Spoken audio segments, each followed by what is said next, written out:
Panginoon, today, ang topic natin ay magpaapoy. Sabi mo magpaapoy. Keeping the fire of God. Ito yung topic natin. Importante ito na pagbulayan po natin. No? Kasi when Jesus Christ has been resurrected, no? Because He's the consuming fire. No? Lahat ng lalapit sa Kanya, no, we will experience the fire from the Lord. No? Alam natin, napaka-importante nito. Pag sabi po ng Romans chapter 12, verse 11, never be lazy, but work hard and serve the Lord enthusiastically. Yan po yan. No? So it means, nakikita yung buhay na kapag umaapoy. Amen po ba? Yung apoy na makikita mo na merong nangyayari sa buhay natin. Amen? Amen? So alam na alam mo yung abo na lang, no? Wala nang gana, wala nang dahilan kung bakit siya gumagalaw. No? Parang wala nang alam mo yung on fire, talagang naglalagablab, merong alab ng puso. Amen? Tingnan mo yung katabi ko, mukhang may alab ng puso. Yung po bang may excited, enthusiastic po siya. Meron siyang enthusiasm. Yung po, actually sa Bible, the zeal, pag sinabing zeal, yung fire of the Holy Spirit. Amen? Yun, alam na alam mo, daman-dama mo ang kapal ng presensya ng Diyos sa buhay niya.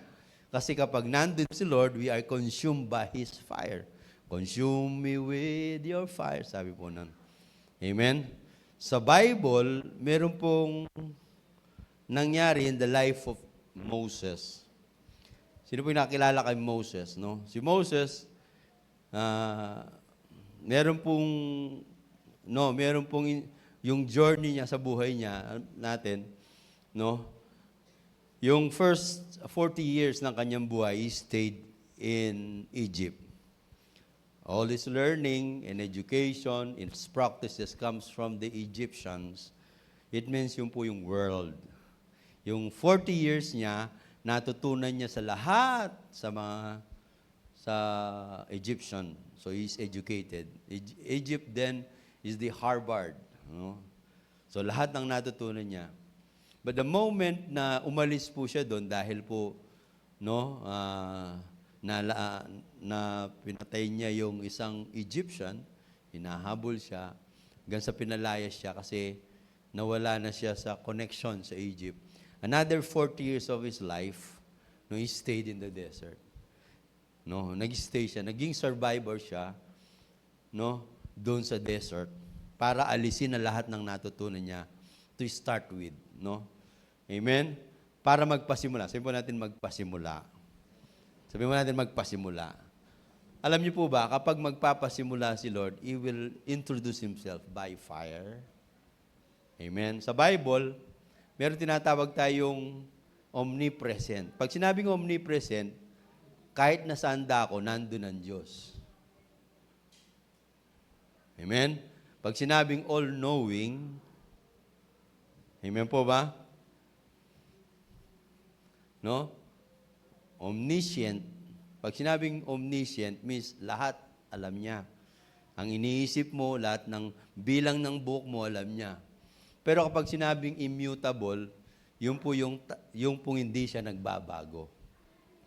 Amen? So, nagpakilala ang Lord sa immutable by fire. Amen? So, dito, in the book of Exodus chapter 3, verse 3 to 10, basahin natin kung ano yung journey ni Moses, kung paano niya na-experience si Lord. Pwede natin i-relate sa buhay natin. Amen? No? Magpapasimulang mag-reignite si Lord by fire in you. Maybe a word of God, maybe an experience, pero He will start with fire. So sabi niya rito, now Moses was tending the flock of Jethro, his father-in-law, the priest of the Midian, and he led the flock to the far side of the wilderness. And then he came to Horeb, the mountain of God. Yung Horeb pala, the mountain of God, yon. It means he stayed there. The Lord's presence ay nandun. Then in verse 2, sabi niya, there the angel of the Lord appeared to him in flames of fire. Sabi po natin, flames of fire. Nagpakita ang Lord through angels, ang tawag doon, nagpakita siya in flames of fires. Sabi niya, from within the bush. Moses saw that though the bush was on fire, it did not burn up. So para bang ito nagpakita si Lord kay Moses, nakita niya merong bush doon na hindi, merong on fire siya, nasusunog, pero hindi natutupok. Parang po i-attract si Moses. Nangyari yon. So nagpakita si Lord by fire. Amen? So nakikita niya na nagliliyab pero hindi natutupok. No? Okay? So dito, nakita niya, kaya na-attract siya. Kasi kakaiba. Amen? Pagkakaiba talaga, tawag doon supernatural. Amen po ba? Biro mo, nandun yung apoy, naglalagablab, pero hindi nasusunog ang buong puno. No? Kaya nagpunta siya, lumapit siya. And then, sabi niya rito, so Moses thought, I will go over and see this strange sight. Why the bush does not burn up? And then in verse 4, when the Lord saw that he had gone over to look, and then God called to him from within the bush, Moses, Moses. Yan, tinawag niya. Amen. On that fire, merong lumalabas na tinig, Moses, Moses. That is the calling. Sabihin mo natin, calling. He started to experience, on that fire, the calling. Amen? So sa atin po, I believe, kapag merong fire, merong calling. Amen?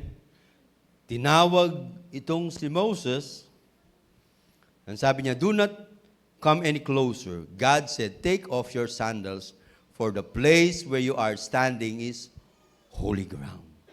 Because God is there, pero mo si Moses, nandun, sabi niya, alisin mo yung sandalyas mo. Amen? Di ko alam kung saan ka nagpunta. Di ko alam kung anong saan ang pinuntahan mo. But you have to remove that sandals and you have to talk to me. Amen po ba? So talagang namangha siya kasi nangusap. The first encounter of Moses with God is he revealed himself through fire. Amen? Nagpakita siya through fire. Ang tawag doon, theophany. Theophany is when God is expressing himself to human, magsasalita siya. That's a great mystery and supernatural. Amen po ba? Amen? So, ginamit niya yung apoy para sa kanyang calling. Amen? Sino mang naniniwala may calling siya? Amen? So, when you are called, there's always a fire. Amen? Amen? When you are called, there's always a fire. You will experience yung pong alab ng puso. Nararanasan mo yung apoy ng pagmamahal. Amen? Iko-continue po natin. Then he said, I am God, your Father. Nagpakilala si Lord. The God of Abraham, the God of Isaac, and the God of Jacob. At this, Moses hid his face because he was afraid to look at God. The Lord said, I have indeed seen the misery of my people Egypt. I've heard them crying out because of their slave drivers, and I am concerned about their suffering. So I have to come down to rescue them from the hand of the Egyptian and to bring them up out of the land into the good, spacious land, a land flowing with milk and honey, the home of Canaanites, the Hittites, the Amorites, the Perizzites, Hivites, and Jebusites. And now the cry of the Israelites has reached me, and I've seen the way of Egyptians are oppressing them. So now, sabihin po natin, so now, go. Sabi, so now, go, I am sending you. Sabihin natin, I am sending you. Alongside with the calling, there is also a fire when you will be sent, when you will be commissioned. Amen? Nung nagpakilala si Lord by fire, amen? Nagpakilala ako si Diyos ni Abraham, Isaac at Jacob. Ililigtas ko. Ito po yung gano'n. Meron siyang goals and plans. Meron siyang intention. Meron siyang motives. But along that motives and plans, he needs someone to stand up for the calling para ipadala niya. Sino naniniwala na kapag ipapadala ka, alongside, magpapakilala by fire? So kung meron kang calling, meron kang sending. Amen? Kasi merong commissioning. Nakukuha po ba natin? So importante ang role, the importance of fire sa ating buhay. Kasi kung ang Lord, sabi niya, I am the Lord. No, the Lord, no, the consuming fire. Amen po ba? Amen? God is like a consuming fire. Amen? So dito, nagpakilala nag-reveal siya through that fire. Amen? Sa buhay ni Moses. Parang meron siyang ipinapahiwatig dito, sinasabi sa atin, no, kapag walang apoy, walang calling. Kapag walang apoy, wala ding sending. No wonder in the church, how's the condition of the church? Meron pa bang apoy sa buhay mo, sa puso mo? O natupok na yung apoy? If God is the immutable God, He never changed. Why the people of the church are changing? Because they lost their fire of the Lord. Amen? Sino po yung gusto niya ma-recover niya yung fire niya? Amen? Kailangan ma-recover. Saan ba natin ma-recover? Kasi merong talagang pagkakataon, you'll be tested. Ang pinaka-goal ng demonyo, buhusan ka ng tubig para maalis yung apoy. Especially yung mga naging counter dyan. Nagtataka ka, very strange things, na bakit dati hindi ko naman nararanasan, bakit may mga strange things na nangyayari sa akin ngayon para lang pigilan ako sa magandang plano ng Diyos. You know? Nagtataka ka dati, mabait naman yung mga kapatid mo sa'yo, ngayon pinipersecute ka. Nagtataka ka, bakit may mga dating wala ka namang problema, ngayon nagkakaroon ka ng problema. Kasi may mong talagang firefighter sa buhay mo. Amen? Sino po yung nabuhusan na ng tubig dito? Dati, apoy na apoy sa Panginoon. Ano po ba ang kahalagaan first ng apoy? Apoy, sa Bible, pag sinabi po, di po ba repeatedly palagi sinasabi ni Lord, you are the light of the world? Amen? Dalawa po yung napakahalagang commodities in the Bible na pinapahalagan. Even the Old Testament, even noong panahon. Number one is the salt, pagkatapos yung light. You are the salt and light. Di po ba? Yung light na sinasabi, hindi po yung liwanag na ganon. No, inisip natin parang bombilya. No, yun ang mindset natin. Dahil nasa 20th century na tayo, iniisip natin pag sinabing light, yan ang light na kinikita natin, yung light. Pero yung light na sinasabi ng Bible is the fire. Kasi wala naman noon bombilya, wala naman pong electricity. Yung light in the mind of Jesus Christ, pag sinabing you are the light, you are the fire. Ano ba yung halaga ng fire noon? It served as light. Kapag gabi, kapag wala ka namang electricity, kailangan mo yung parang apoy na yon na nagsisindi, nagpapakita, na illuminate yung mga bawat lugar. Mahirap kaya madilim, di ba? Amen? So nagsiserve siya as light para makita mo. Amen? So madilim yung paligid, para makita mo, nagkakailangan mo ng apoy. Amen? Pangalawa, kung winter, lalo na gabi, anong kailangan mo?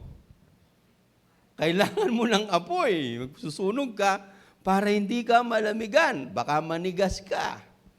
Nagsiserve as heater. Amen? So napakahalaga. Kung wala kang apoy nun, pwede kang mamatay. Lalo na, 0 degree, baka tapos, lamig na lamig ka, magkakasakit ka talaga. Hindi kayang labanan ng katawan mo. So, kailangan mo yung apoy. Di po ba, nung unang panahon, talagang lumalapit sila. Kendapog, kanyang-kanya.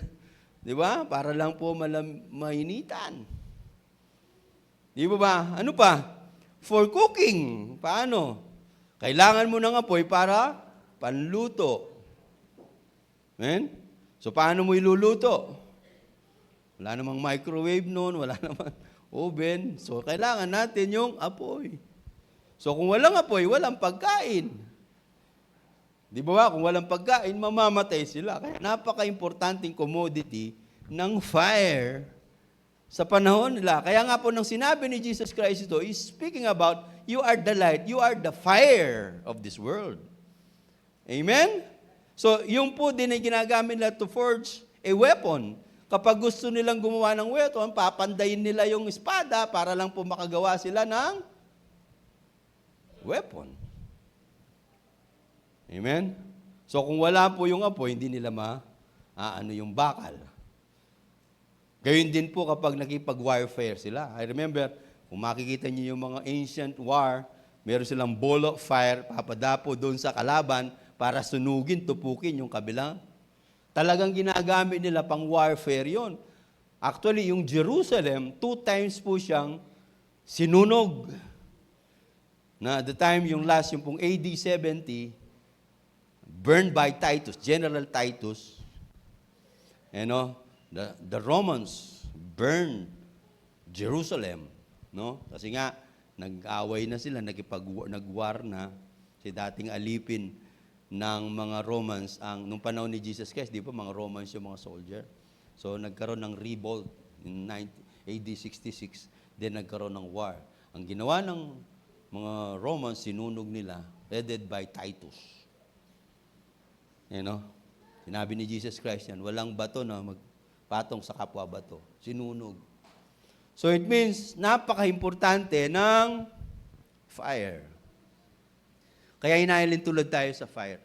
Because we receive the Lord, the immutable God, the God who doesn't change, when He introduced Himself, just like in the life of Moses, He will introduce Himself by fire.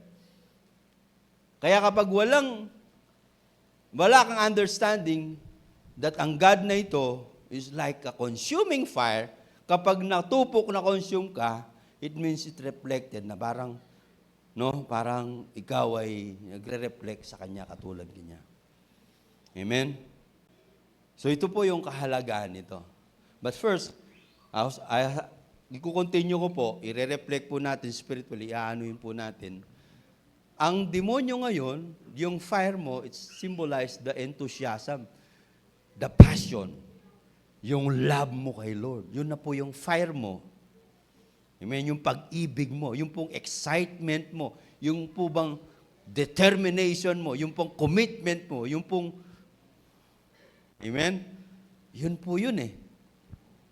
Amen? Yun po yung fire mo. Kaya alam mo yung taong may fire kay Lord, talagang, passionate siya. Passionate po siya. Tingnan mo yung katabi kong passionate yan. Amen? May alab ng puso. Yung po bang sa dibdib niya'y buhay. Buhay na pananampalataya. Amen? Yung po bang excited siya mag-pray, excited siya mag-worship, may alab talaga yung puso niya. Yung po bang 10 o'clock yung service, yung pong 9 o'clock nandito na siya. I'm excited. Yung po bang nakasara, mamaya ka muna, brother, sister, mamaya ka muna. Hindi po, excited. Ganun. Di ba? Amen? Yung pong pagising niya sa umaga, Lord, I love you, Lord, praise the Lord. Mananalangin na siya. May alab talaga ng puso yun. Amen? Pag nakita niya talagang, papasa siya ng Bible. May alab ng puso. Excited siyang mag-training, matapos ako ng life class, matapos mag-school of leader ako, mag-open ako ng cell. Yan. Excited. Yung nag-i-envision ka na, yung pamilya ko makakilala sa Panginoon. Sabi ni Jason, talaga matindi si Jason. May alab talaga kasi galing siya sa lugar ng maaalab eh. Amen po ba? Galing ka ng encounter, tinbanda kang talaga eh. Pinaapoy ka talaga eh. Di ba? Minsan ganun tayo. Kailangan natin paapuyin ang ating pag-ibig sa Panginoon. Pag umaapoy na, dun tayo magpapasimula. Kasi si Lord nang nagpasimula kay Moses, apoy ang pinanimulan niya. Kaya kapag nagpasimula kang may apoy, no, meron siyang direksyon na talagang patungo siya sa sending, may apoy yun eh. Nakakapaglingkod siya sa Panginoon. Amen? Amen po ba? Tingnan mo yung katabi kung maapoy yan. O kinaladkad, may sugat pa. Kinaladkad eh. May buha-buhangin pa sa parang kanina, tulog na lang ako kaysa magsimba. Ganon. Hindi, sister, ganon. Mag-Jollibee ka ta, parang tatuki ka. Ganon, parang na-Jollibee. Amen? Amen? Pero sa aral na ito, alam ko mag-aapoy ka. Amen? Pag lumabas ka rito, there's a tongues of fire in you. There's a consuming fire of the Lord in you. Parang kang si Moses. Parang galing ka sa apoy. Amen? Yung mga nanlalamig, pag sinabi nanlalamig, it means parang, kasi pag malamig niya, parang bangkay na. Tingnan mo yung katabi kung mukhang bangkay. Pero kapag maapoy, di ba ang temperature natin na symbolizes that we are alive, buhay. Amen? Kapag umaapoy ka, o kapag mainit ka, means buhay ka. Pero kapag malamig ka, patay ka. Alam mo, sa spiritual, ganun din. Alam na kapag malamig, galing sa freezer, no? Amen? Yung po bang pagdating niya, puro sarili niya, inisip niya, yung problema niya. Tapos wala siyang oras kay Lord. Di ba? Pero hindi po, wala po rito. Amen? Lahat po rito maapoy. Amen? So, tingnan natin what kills our fire for the Lord. Tama na malaman natin kasi merong pumapatay ng ating mga apoy sa Panginoon. Minsan, merong mga firefighter, no? Amen? Merong mga firefighter dito. Ay, wala pala. Merong mga firefighter na darating sa buhay natin.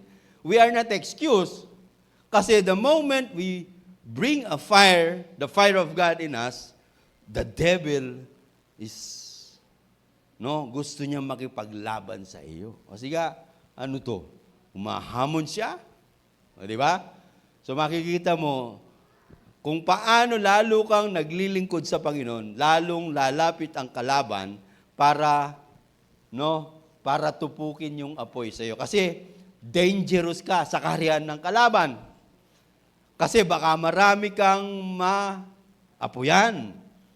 Magkaroon sila rin na maging light. Kaya ang demonyo, siya yung firefighter. Magdadala siya ng tubig para buhusan ka. Kaya mag-ingat ka.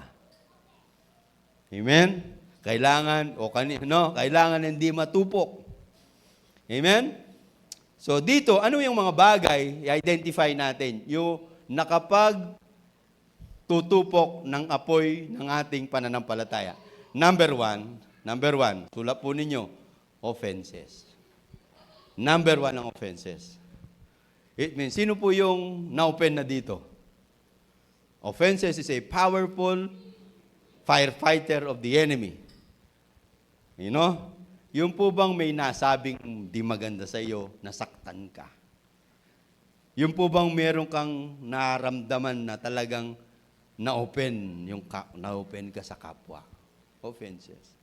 Sabi ng Bible, imposible na mawala ang offenses sa atin.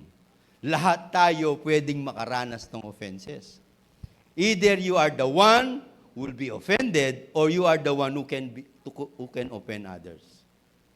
Amen? Sino yung nakaranas na ng ganon? Alam niyo po yung offenses, hindi yung pampatay ng yung pananampalataya. Iyan po yung, hindi dapat sa isip po ninyo natatalo sa inyo. Amen? Offenses is a direct attack to your heart. Re-reveal niya yung puso mo. Amen? Talagang makakaranas po tayo ng ganon. Yung pang malapit sa iyo, yung po yung makakapagsalita sa inyo ng sasakit sa iyong kalooban. Ha? Kung sino pa yung alam mo na nag-expect ka sa Kanya, siya yung makakaranas ka. Hello? Amen? Pero ano yung respond mo? Makikinig ka ba sa offenses na siya yung pampatay ng apoy mo? O lalabanan mo? Ha? Kasi supposed to be, hindi pwedeng malakas pa ito kaysa sa apoy ng Diyos sa buhay mo. Amen? Amen po ba? Kailangan mapagtagumpayan natin yung mga offenses. Minsan kasi, iniisip natin, no, pine-personal natin, na para bang napakababaw natin kapag nakaramdam tayo. Kamukha sa bahay, yung asawa mo, yung kapatid mo, yung anak mo, nakapagsalita sa inyo ng pangit. Pag dinamdam mo yun, yung apoy ng pananampalataya mo, papatay ng papatay. Ha? Imbes na yung plano ng Diyos na gagamitin ka niya para maglagablab ng kapwa mo tao, yung kaysa mo, yun po yung apoy. Kaya lang, yun ay kalaban ninyo. Tandaan ninyo, hanggang mamatay ka, hindi mawawala yan. Kung gusto mong mawala yung offenses, mag-pray ka na, Lord, kunin mo na ako. Yun lang ang solusyon. Pero habang nandito ka sa lupa, merong offenses. Amen? So, anong dapat kailangan mo? Kailangan mas powerful yung fire of God in you so that yung offenses na gustong tumubok sa yung fire, hindi magtatagumpay. Amen? Amen? Kalabitin mo yung katabi. Alab ng puso, kapatid. Amen? Amen? Papahintulutan talaga ni Lord yon para yung apoy mo magningas. Yung flame mo lalong lumagablab. Yung parang sabi mo, parang gasolina naman ang binigay mo. Yung mga ganon. Lalo akong excited. Amen po ba? Amen? Lalo akong nag-aapoy. Dahil alam mo, hindi yung tao yung kalaban mo. Listen to me. Hindi yung tao yung kalaban mo. Yung espiritu na gustong tumupok sa'yo. Amen po ba? So, dapat alam mo, kakampi mo ang Diyos. He is immutable, the consuming fire. Hindi natutupok si Lord. Kahit na ba ilang galong tubig ang ibuhos mo, hindi natutupok. Amen po ba? So, yung fire na nasa sayo ay mas makapangyarihan. Amen? Pwede ba natin palakpakan ng Panginoon? Pangalawa po, na nagpapatay ng apoy sa pananampalataya mo ay yung disappointment. Sino na yung na-disappoint dito? Ha? Ano yung feeling? No, maybe mayroon kang prayer. Prayer mo, Lord, ganito po Lord, crush ko po siya, gusto ko po siya maging asawa. Kaya lang, hindi kanya pansin, meron ng iba. Kasi sometimes, we expect something and yet it's not what the plan of God. Amen? Yung disappointment, yung nag-e-expect ka, pero it run out to be different. You disappoint the people, you disappoint for your situation. Talagang nandun yung disappointment. Sometimes yung disappointment is also the way of God na para matuto ka magtiwala sa Diyos. Amen po ba? Amen? So, ang Diyos, nakakaranas ka ng disappointment. But disappointment hindi pwedeng dapat tumupok sa apoy ng pananampalataya mo. Madidisappoint ka, kanino pa man. Madidisappoint ka, okay lang. Amen? Makakaranas ka ng mga disappointment sa buhay, pero yung apoy na binigay ni Lord sa'yo, yun po ay hindi natutupok. Amen? Don't expect too much to people. People are just people. They are not God. Don't expect to people, you know.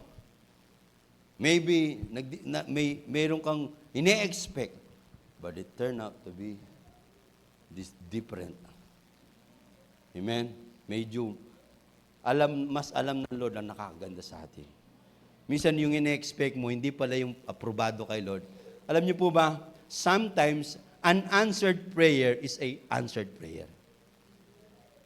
Yung hindi tinugon ng panalangin ng Diyos na ine-expect mo, ay katugunan sa mas magandang plano ng Diyos sa buhay mo. Kaya pala hindi tinugon ni Lord yung gusto mo kasi mas maganda siyang linuluto para sa'yo. Kaya answered prayer. Amen? Yung answered prayer mo ay yung na-disappoint ka. Amen? Pag kasi mas marunong pa tayo kay Lord, delikado. Amen? Kasi ang problema sa atin, hindi natin nakikita yung dulo. Pero si Lord, nandun siya sa pasimula hanggang sa dulo. Nandun siya sa pasimula, gitna, hanggang sa dulo. So alam na niya yung blueprint ng buhay mo. Pag nakakaranas ka ng disappointment, just trust in the Lord with all your heart and lean not on your own understanding. With all your ways, acknowledge Him and He will direct your path. Amen? So dapat mataas yung tiwala mo sa Diyos kaysa sa tiwala mo sa sarili mo. Kapag nakaranas ka ng disappointment, Lord, I know you. You know better than me. Amen? Amen? Mas alam mo kaysa sa akin. So, ano man ang disappointment ninyo, no, okay lang. Sabi mo, hallelujah, okay lang. Okay lang. Basta alagaan mo yung apoy ng pagmamahal mo sa Panginoon, you will be protected. Amen? Pero yung mga iba, kapag na-disappoint na, hindi mo na makikita. Tatalikod na. Katulad din ng mga na-open. Marami akong kilala. No? Sila'y nagpasimula, apoy na apoy, pero dahil nga po, mayroon lang silang naramdaman sa kanilang test, tumalikod na. No? Di mo na nakita. No? Ayaw ko na. Ayaw ko, mga ganito. Lahat nila. Dinamay na si Lord. Tinalikuran na. Nag-backslide na dahil na-open, na-disappoint. Amen? Kapag mababaw yung tingin mo, siguro wala pang apoy ng iyong pananampalataya. Pero kapag may apoy ka na ibinigay ni Lord, anuman pong offenses, anuman pong disappointment, hindi ka titigil. Amen? Tuloy-tuloy lang. Amen po ba? Kasi hindi matatapos yung plano ng Diyos kung ikaw ay uminto. Kapag nag-backslide ka, tumalikod ka, ikaw ang lugi, hindi ang Diyos. Ikaw ang lugi, hindi yung nakaramdam ng nakasakit sa'yo. Huwag kang magalit kasi minsan ikaw rin ay nakakasakit. Amen. Sana kung perfecto ka. Eh, ang pangalan mo lang perfecto. No, magkakamali ka rin. So you need to understand, no? Kailangan malalim ang pagkakaunawa mo. Amen po ba? Yung light means understanding. Kapag meron kang understanding, ikaw ay protected. Your fire gives you an understanding. Amen? Amen po ba? Pwede ba natin palakpakan ng Panginoon? Amen? So dito, pangatlo po, na sinasabi na nagbubuhos ng tubig sa ating apoy, na tumutupok sa ating apoy, ay yung busyness. Sabi mo natin, busyness. Yung busy. Amen? Yan yung busy. No, pag sinabi mo, tara mag-attend tayo, busy ako. Tara mag-cellgroup tayo, busy ako. Tara munta tayo, busy ako. Pero tingnan mo, natutulog lang. Ang kahulugan ng business is, no, ang kahulugan ng business is, you don't know how to organize yourself. Being unorganized, yun ang business. Amen? Binigyan ka ng 24 hours. Binigyan ka ng 7 days. Sino nagbigay? Si Lord. Di ba? Sino nagbigay?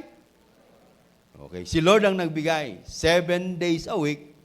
24 hours a day. At sa isang taon, 365 days. Sino nagbigay? And yet, pag lumalapit ka, inilalapit mo kay Lord, busy ka. Sino mo nagbigay? Si Lord. Pag sa Panginoon, wala kang oras. Pag sa Facebook, sa TV, sa YouTube, sa ano pa man bagay, hindi ka busy. You have all the time. Subukan mo para malaman mo kung busy. Subukan po natin, no? Pag in-invite mo sa church, busy siya. Subukan mong invite.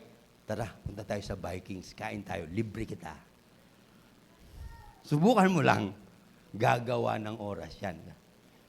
Ha? Sigurado lang. Hindi niya sasabing busy kasi libre. Sabi mo siya, hindi ikaw yun, ha? Amen? Sino ba nabigay ng oras?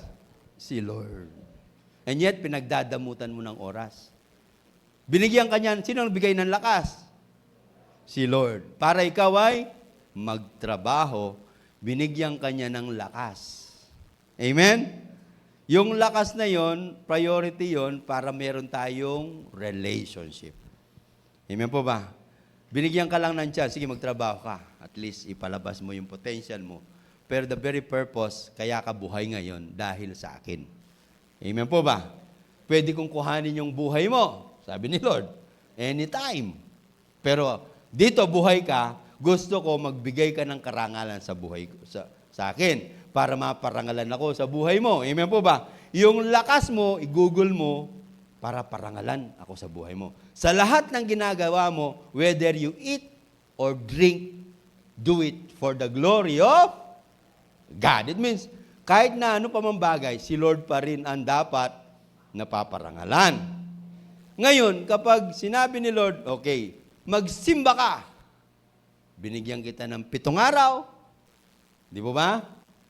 Remember the Sabbath day, because it is holy to the Lord. Bakit napapalitan? Remember the Sabbath day, because it is holy. Palagi kang huli. Hindi nagiging holy. Late kapag dumating kasi ninanakawan mo si Lord. Why? Busy ako. Yun po yun. Busy busyness is not giving importance sa isang bagay na inaano sa'yo. Pag busy ka na, kasi hindi importante sa'yo. Pero sa mga bagay na mahalaga sa'yo, hindi ka busy. Amen? The devil wants to deceive you to make busyness para maalis yung excuses mo. Sasabihin sa'yo, sige magtrabaho ka. Para kumain ka. Sabi ng Bible, seek ye first the kingdom of God and His righteousness. Bakit ka nagtatrabaho? Para may makain ka. Di ba ba? Amen? Amen? Amen po ba? Para makain ka, para mabuhay ka. Bakit ka mabuhay? Para magtrabaho ka. Yun ba yun? Bakit ka nabubuhay kanina? To glorify God. Kaya binabago ko lang po yung mindset ninyo kasi yung mindset ninyo naligaw. Amen? Why you are, sabi ng Bible, makamtan mo man ng lahat ng bagay sa mundo. Ngunit ang kaluluwa mo, mapahamak sa impyerno, walang kwenta. Amen? So si Lord, hindi mo pwedeng harapin, busy ako, Lord. Ha? Ha? Pinagdadamutan mo ang nagbigay sa iyo ng buhay na walang hanggan, walang oras yon. Nandiyan ba kayo? Amen? So pag sa Panginoon, dapat walang busy.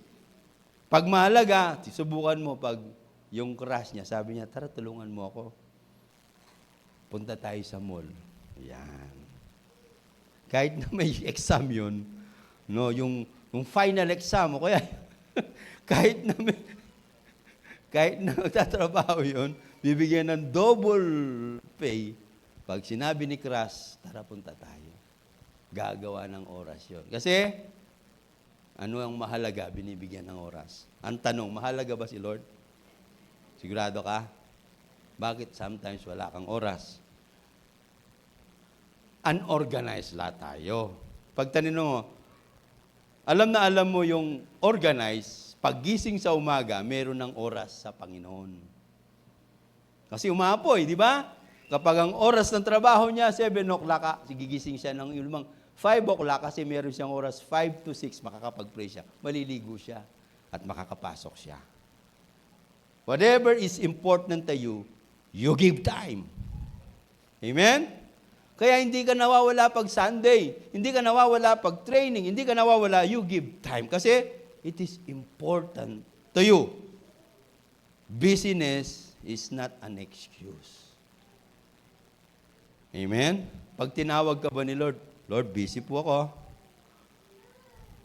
Tingnan ko lang kung di ka magiging abo. Di ba? Gusto mo maging abo? Di ba? Wala pang gumanon, disrespectful kay Lord yun. Amen? Subukan mo yung boss mo. Nagtatabaho ka, yung supervisor o kaya yung manager, yung kaya owner of the company. Tawagin mo nga si tapos pinatawag. Sabi mo kay boss, wala akong oras. 5 minutes. Siguro gumugulong ka na sa labas ng gate. Pagkatapos, dala mo yung gamit mo. Layas! You're fired! Di ba? Amen? Subukan mo lang. Kasi kung sino mahalaga, you spend time. Meron pa ba tayong apoy? Amen? So, fire, no. So, bakit? Tinutupok po ng business yung fire. No? At pang-apat po, yung materialism. Nowadays, mga tao very materialistic. No? Puro mga material na bagay ini-invest. No, makikita mo, they spend more time about materialism. They focus on things that is not, that is temporary. Makikita mo, nanakawin yung oras ng mga temporary things para sa mga hindi temporary. Mas mag-i-invest yan ng time sa mga temporary things.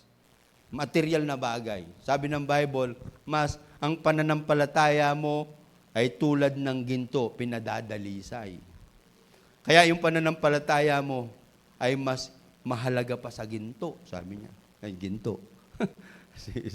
Nakita ko si Sister Carol. Mas mahalaga pa sa ginto yung pananampalataya mo. It means material things cannot succeed your faith. Dapat yung faith mo mas mahalaga sa mga bagay na material. Makikita mo ang mga bagay ng mga Kristiyano, pag pumili sila, gusto ko magtrabaho, Kaya lang may Sunday. Sunday, okay. Kahit na hindi ka magtrabaho, okay lang. Di ba? Kasi nakatuong ka sa material. Di mo kayang ipaglaban si Lord. Pastor naman, parang hindi mo naiintindihan. Ako po talaga sometimes, hindi ko talaga naiintindihan. Pero si Lord, intindi po niya yan. Di ba? Sabihin mo ba kay Lord, pasensya ka na Lord, magtatrabaho lang ako.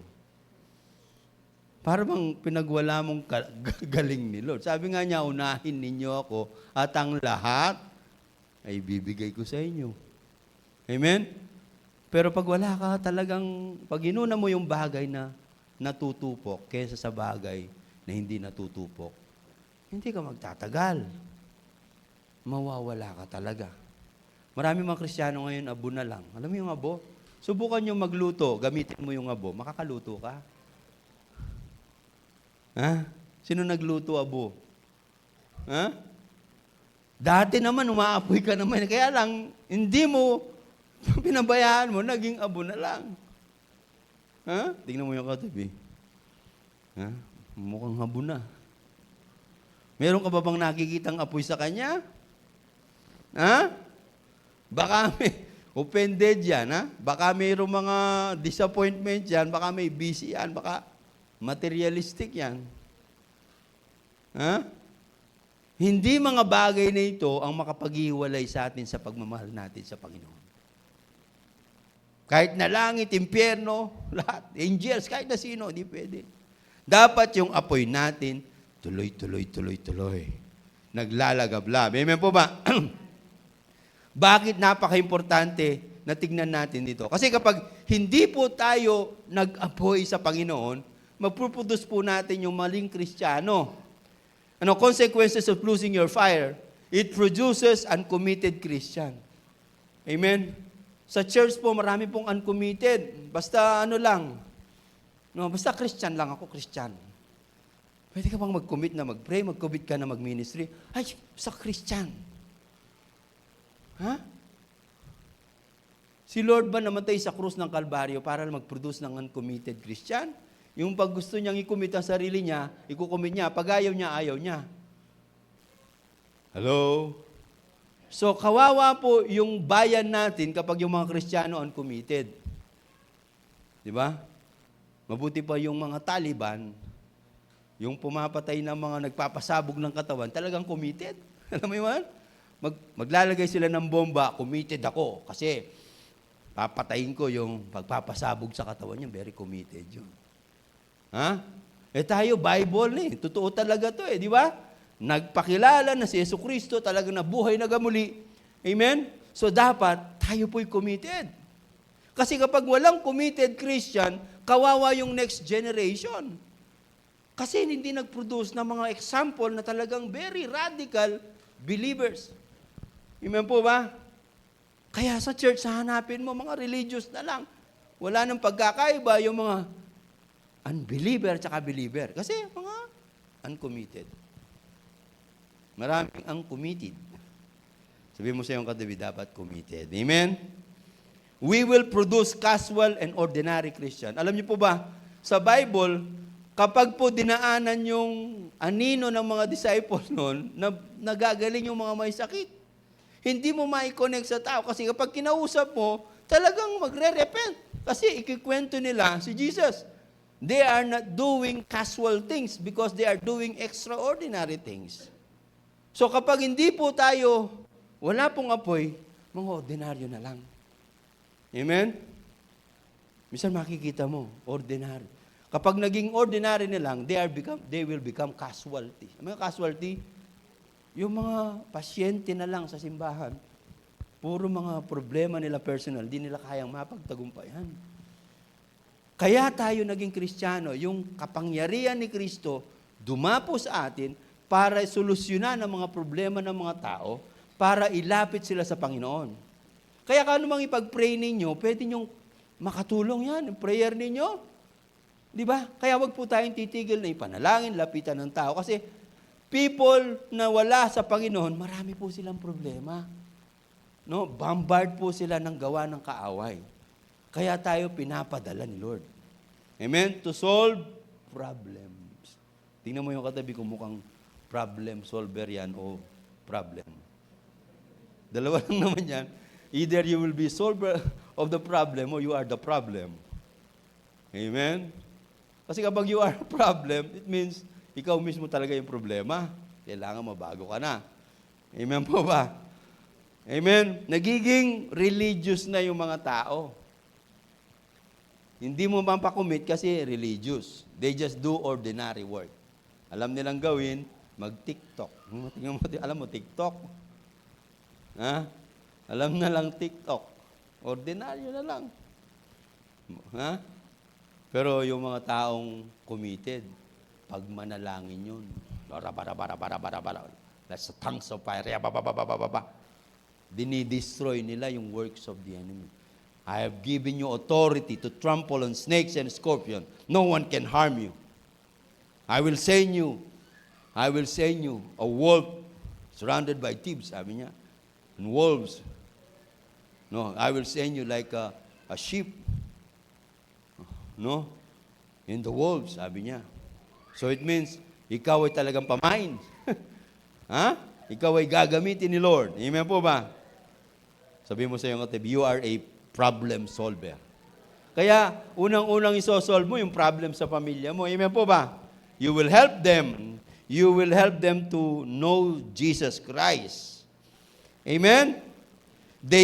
Nag-create po, kapag hindi po tayo nakapag-create ng mga passionate, walang apoy na Kristiyano, nagiging co-conform po sila sa pattern of this world. Nagiging nagkakaroon na yung perversion. Ano yung perversion? Yung tama nagiging mali, yung mali nagiging tama. Amen? Pag nakita mo na, ay, tama pala na ako'y kabataan, kailangan ko mag-training, makisama sa mga kabataan para i-train ako for the next generation. Eh nakita mo, kukunti lang kayo. Ay, mali.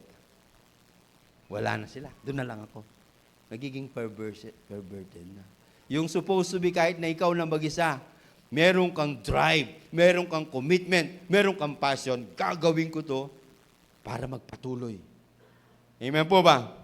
I will not conform to the pattern of this world, but I will be transformed by the renewing of my mind.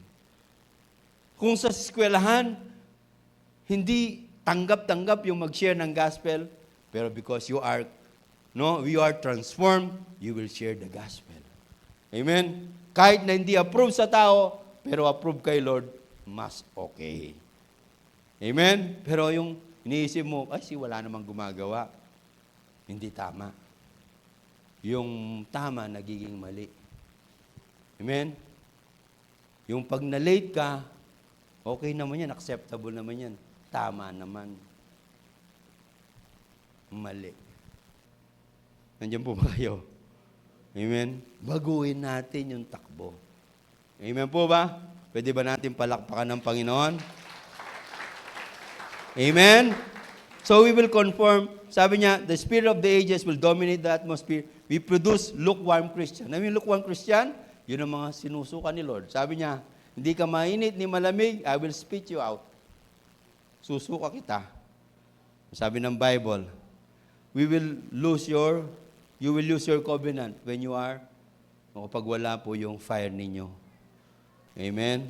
Ay, delikado talaga kapag hindi po tayo na paapoy sa Panginoon. Kaya tingnan mo yung katabi. Meron pa bang pag-asa yan? Meron pa bang pag-asa? Ayan, ano kaya ang pwedeng sumunog yan? Buhusan ko kaya ng gasolina, yung para sumunog. Amen po ba? Anong gagawin ko? So, how can we recover the fire? Importante po ito. Sulat ninyo, tatak ninyo sa puso ninyo, sa isip ninyo. Number 1, na alam natin, you must have an altar. Altar signifies the meeting place with the Lord.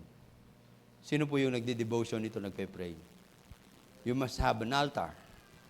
Walang altar, walang apoy. Walang apoy dahil walang altar. Saan mo minimit ang Diyos mo?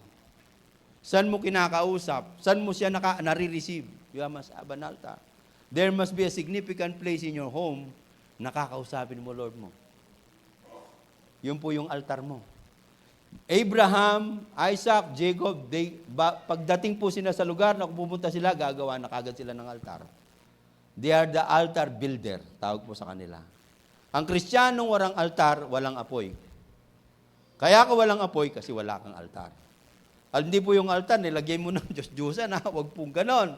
Yung altar, the place exclusively, you are talking with the Lord there. Kapag nandun ka na, napapayak ng Lord, thank you, Lord. Magpaparanas na si Lord.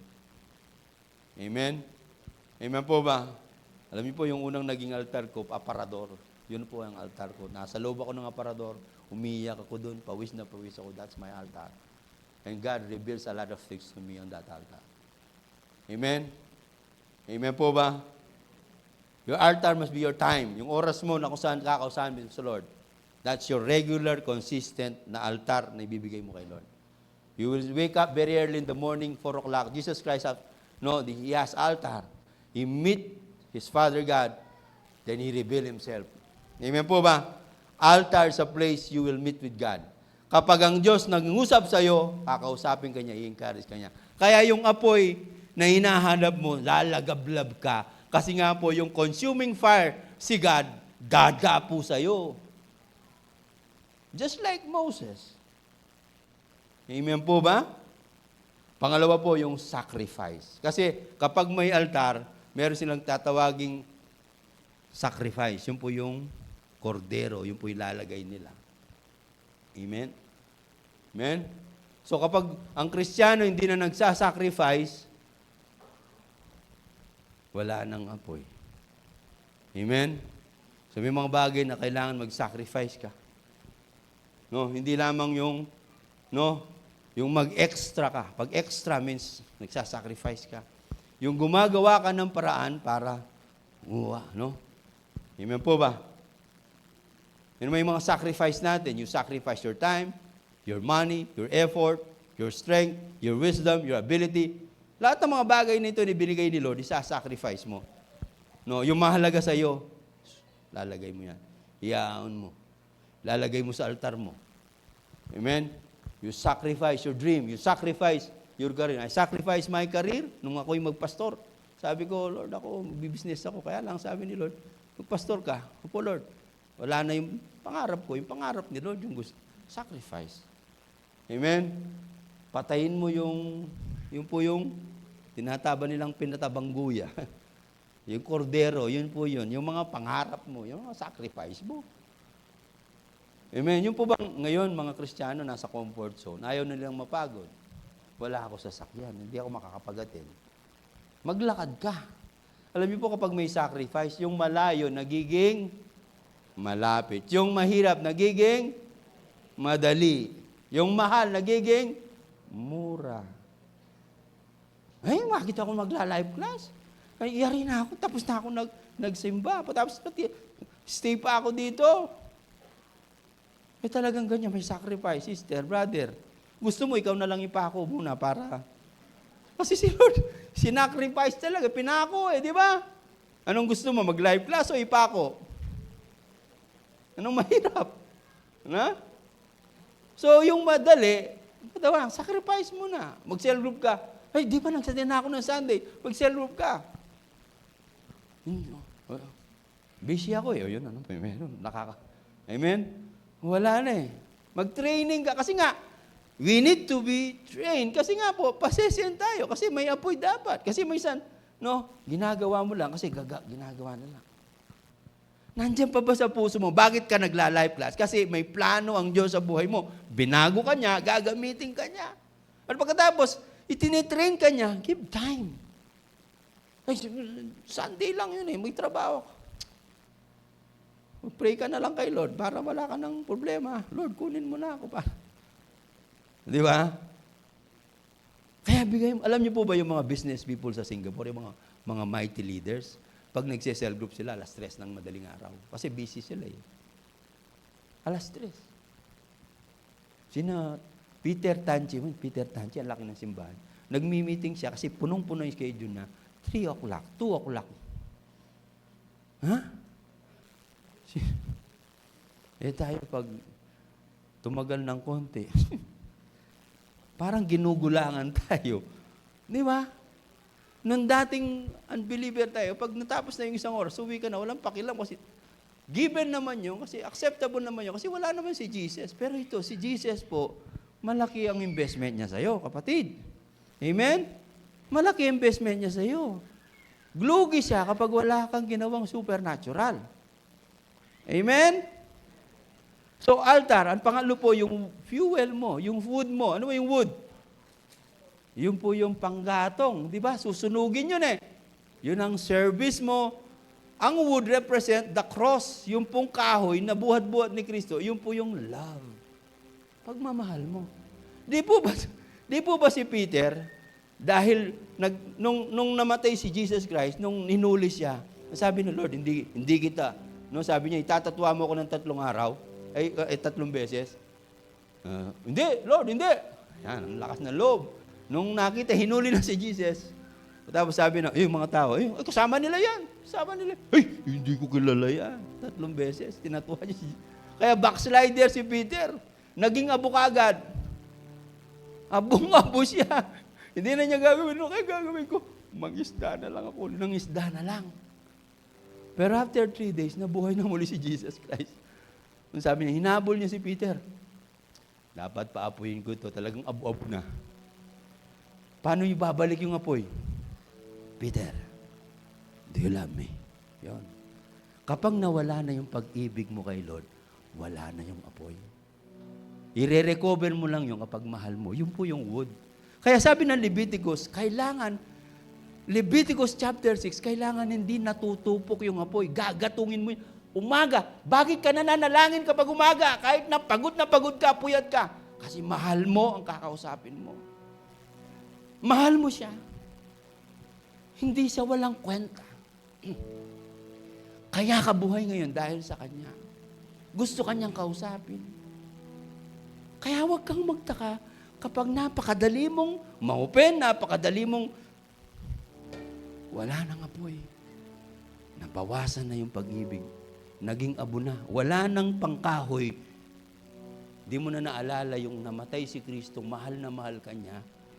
Binigay niya yung buhay niya. Dala niya yung krus. Yun po yung pang-gatong. When you remember the cross, you remember the wood. Every day you remember the cross. You love God. You love God. You love God. Kaya hindi matutupok yung apoy mo. Kasi yung panggatong mo, araw-araw. Nahalis mo yung abo mo. Yung outdated, yung ugali mong hindi namumunga. Yung ugali mo, abo yun eh. Yung hindi na nakakatulong, aalisin mo yun. Kasi sagabal yun. Babalikan mo. Amen? When Elijah has a problem sa land of Israel, Lord, paano po ma-recover? Wala na po yung mga propeta. For thousands. No, napakarami mga propeta na talagang nagsamba na lang sa Diyos-Diyosan. Sabi ni Lord, Lord, gumawa ka ng altar. Si Elijah. Alam mo po yung istorya sa 1 King chapter 18? Kinausap niya yung propeta ni Baal. Sabi niya, ang sino mang sumagot sa apoy, yan ang totoong Diyos. Hinamon niya, siya lang mag-isa. Kasi wala na yung mga tao. Abo na. Pero sabi nila, sino mang sumagot sa apoy, siya yung totoong Diyos. Hinamon niya. Yung unang parte, talagang pinagsusugat na nila yung katawan nila ng mga propeta ni Baal, walang apoy na dumating. Pero nang nanalangin na po, yung oras ng pananalangin ni Elijah, sabi niya, then Elijah called to the people, come over here. Halika kayo. Tignan ninyo kung paano sasagot ang Diyos. They all crowded around him as he repaired the altar. Anong inayos niya? Altar. He repaired the altar. Kaya ikaw, repair mo yung altar mo. Wasak-wasak na, kailangan i-repair mo yung altar mo. I-repair niya, inalis niya. Yung mga, i-repair niya yung altar niya, and the Lord that had been torn down, He took 12 stones, one to represent each of the tribe of Israel, and He used the stone to rebuild the altar in the name of the Lord. Then He dug a trench around the altar, large enough to hold about 3 gallons. 3 galon na tubig. Naglagay siya ng hukay siya sa palibot. He piled the wood. Ininagay niya yung wood. Ano po yung wood? Love, service, sacrifice, strategy. That's the strategy of God. The cross. Linagay niya yung wood. Cut the bull into pieces. Yung po sacrifice. Ano yung importante? Altar, sacrifice, wood. Ang sabi niya, sabi niya, and laid pieces of wood. Then he said, fill 4 large of jar with water. Buhusan mo ng tubig. Pakikita lang po rito kung gaano ang Diyos na pinaglilingkuran. Buhusan mo ng tubig. He poured water over the offering and the wood. Yung tubig parang naging sapa doon sa offering, the altar. Then suddenly after they had done this, he said, do the same. Pinaulit niya. We're finished now, do it 3rd time, 3 beses. Mayroon talagang significant yung 3 times, you know? And the water ran around altar, even filled the trench. At the usual time, the offering evening sacrifice, Elijah the prophet walked up to the altar and prayed, O Lord, God of Abraham, Isaac, and Jacob, prove today that you are God in Israel, and that I am your servant. Prove that I have done all this at your command. Lord, answer me so that these people will know that you, O Lord, are God, and that you have brought them back to yourself. Then in verse 38, immediately, sabihin mo na, immediately, the fire of the Lord flashed down from heaven and burned up your young bull, the wood, the stones, and the dust, even lick up all the waters in trench. Pati yung tubig na tupok. Nandiyan po ba kayo? Palakpakan po natin ang Panginoon. Hinabol po nila yung mga prophet. Ang sabi niya, and when all the people saw, they fell face down and ground and cried out, the Lord, He is God. Yes, the Lord is God. Kapatid, amen? Pag tinawag ka ni Lord, may apoy hanggang sa gagamitin ka na may apoy. Amen po ba? Hindi dapat yan natutupok ng ating mga offenses. Amen po ba? Yung mga, no? Hindi mo naasahan. Amen? Yung mga situation mo na business, hindi dapat natutupok yan. No? Alam niyo po ba yung mga Israelita? Subukan yung panoorin kung paano sila manalangin. Pag nanalangin sila, ganun. Kahit nakakita po nung, ganun po sila. Kasi, tinanong ko, bakit po ba ganun silang manalangin? Pag sila nananalangin, ginagaya nila yung apoy. Pag tingin mo, wala pong Hudyo na hindi nananalangin ng ganun. They are very close to Jesus. Kaya si Jesus, siguro pag nanalangin din, they are like fire. Amen? Amen? Pwede po natin palakpakan ng Panginoon?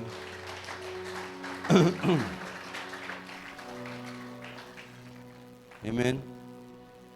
Sabi ng Leviticus chapter 6 verse 13, the fire must be kept burning on the altar continuously. It must not go out. Di dapat nawawala. No? Kaya kapatid, kung abo ka na lang, gumawa ka ng paraan. Gumawa ka ng altar mo. Amen? Para, no, muli, malaman mo, meron kang calling at meron kang assignment na gagawin. Amen? Ang buhay na may apoy ay karangalan sa ating Panginoon. Amen? Pwede ba tayong tumayo? Hallelujah. Thank you, Lord.